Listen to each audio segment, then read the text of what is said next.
Last time, we initiated a discussion with TIK about a possible breakthrough operation by Sixth Army. Should Paulus have ordered it or not? And what were the best conditions for it to succeed? Obviously, hindsight plays a central role in this discussion. TIK places hindsight in position number 7, among the 8 points that structure his argument. In our opinion, it's the number 1 thing to consider. Everything else depends on this. Had Sixth Army been able to foresee its future, it doubtless would have tried a breakout, instead of remaining in the cauldron, whatever the risks. But since no one could predict anything for sure, doubt remained. Some have argued that even if it had had more precise insight into its future, Sixth Army still should not have tried to break out. We'll dismiss this argument as we're absolutely sure nothing could have been worse for Sixth Army than staying in the cauldron until the end. Since the encirclement tied down no less than 7 Soviet armies that could have been better used elsewhere, was it better for the German front as a whole? However, as far as Sixth Army was concerned, it seemed clear that a lot more could have been saved with a retreat, even if it turned into a rout, as opposed to just defending the shrinking perimeter of the cauldron until the final surrender. So, with the right knowledge of its future, the answer to the question, should Sixth Army have retreated, the answer is a coordinated action if possible, and an uncoordinated one if not, but retreat anyway. And we'll also argue that even without knowing the future, Paulus should still have attempted a breakout. The only question is, when? The scope of TIK's discussion focuses on the time period of Operation Uran. It makes sense, since it's in line with the last episode of his Battlestorm Stalingrad series. TIK has not yet gone beyond that. But our argument here is larger than that. We are projecting ourselves a little forward, and will be considering all possible time periods for Sixth Army to do something. We fully agree with TIK that during the first stages of the Soviet counter-offensive, there was not much Sixth Army could do. A retreat in the very first days would have been seen as a panic reaction, when nothing had yet really been achieved by the Soviet forces. And, as TIK rightly points out, it could not have been ordered before the 23rd of November, when the encirclement was fully complete.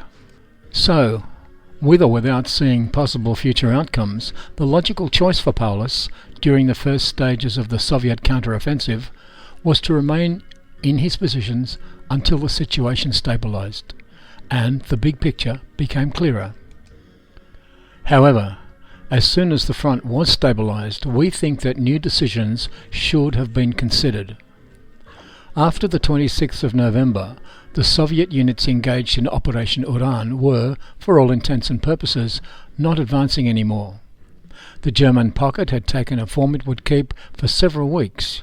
It would remain roughly the same size until January 1943. The only thing that would change was the configuration of the forces outside.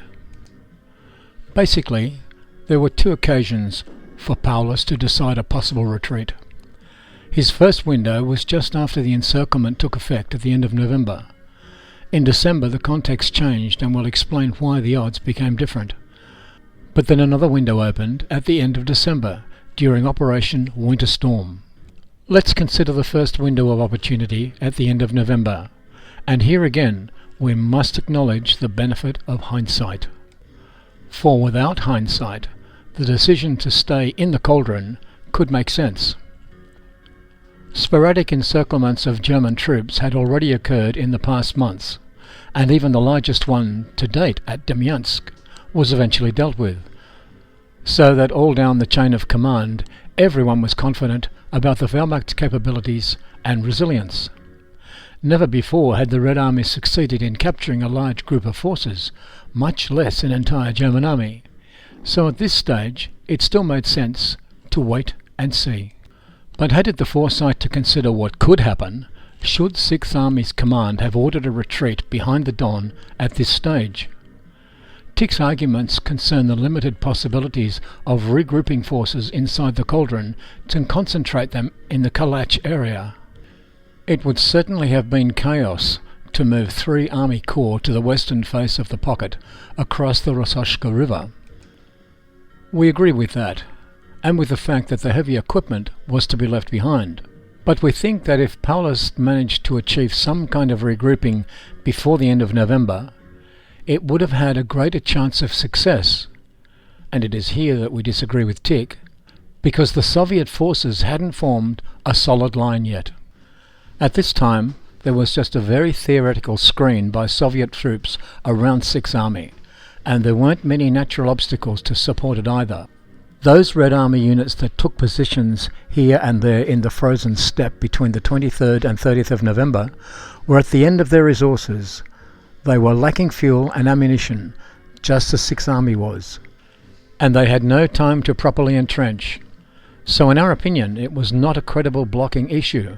The best option at this point was to break out from the Karpovka-Maranovka region and head southwest towards the nearest German lines in the Chia area that were no more than 30 kilometers away. This region was not held by infantry, but by what remained of the mobile Soviet forces after they completed the encirclement, the 4th and 13th Mechanized and the 4th and 26th Tank Corps. Once again, these were severely depleted and lacking resources themselves, and there was not much artillery installed there yet. Opposing them were the remaining German tanks of the 14th Panzer Corps and the 29th Motorized Division. These forces had just to pierce the limited screen of their opponents, after which there was almost nothing along the 30 kilometers that separated them from Rychkovsky in the Chia area.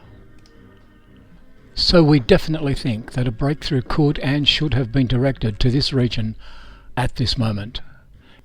It could have saved most of the army. However, after the November window closed, things took a different turn. In December, the Red Army strengthened its positions around the cauldron and replenished its forces, while 6th Army stewed restless in its cauldron, and the morale and fighting potential of its troops steadily declined. But what also changed was knowledge. Weeks after the encirclement, 6th Army's command had plenty of time to reconsider the situation.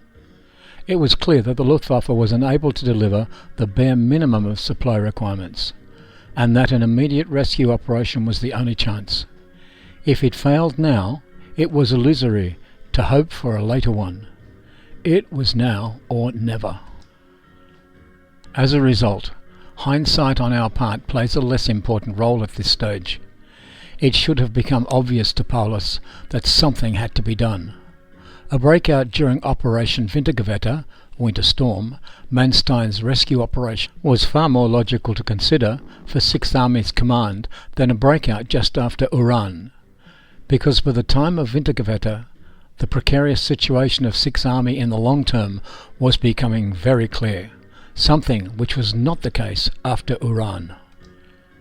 Meeting Manstein was the only chance for Paulus, and a breakout was definitely something to consider, even though it would be more difficult than earlier, due to Soviet units having had time to entrench around the cauldron. But could it still have succeeded?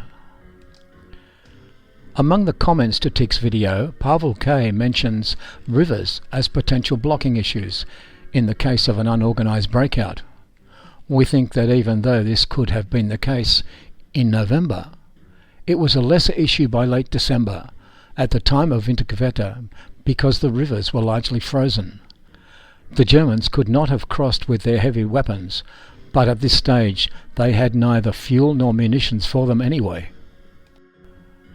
We think that the best remaining option for Paulus at this stage was to order a general retreat on December the 23rd, when it was obvious that Manstein was stuck on the Mishkovka River, and as Malinovsky's powerful Second Guards Army had not yet arrived to solidly seal the gap. The German infantry would have had to cross on foot the 40 kilometers or so that separated the southern face of the pocket from 4th Panzer Army. This would have been a dire choice, but still a reasonable one, since no other chance remained. So it's a very different thing to discuss options during Operation Uran than it is during Operation Wintergewitter. In the first case, the situation allowed for much, but there wasn't a full situational awareness yet, whereas in the second instance, a full awareness of the situation was largely in place, but it was a more precarious situation. In considering these two variables, we come to the conclusion that an early breakout at the end of November was the best possible option, and that a later one in late December was a second choice. Either of those was better than to defend its position. This is our opinion, and we're eagerly awaiting TIK's response. We wish you success in your own research.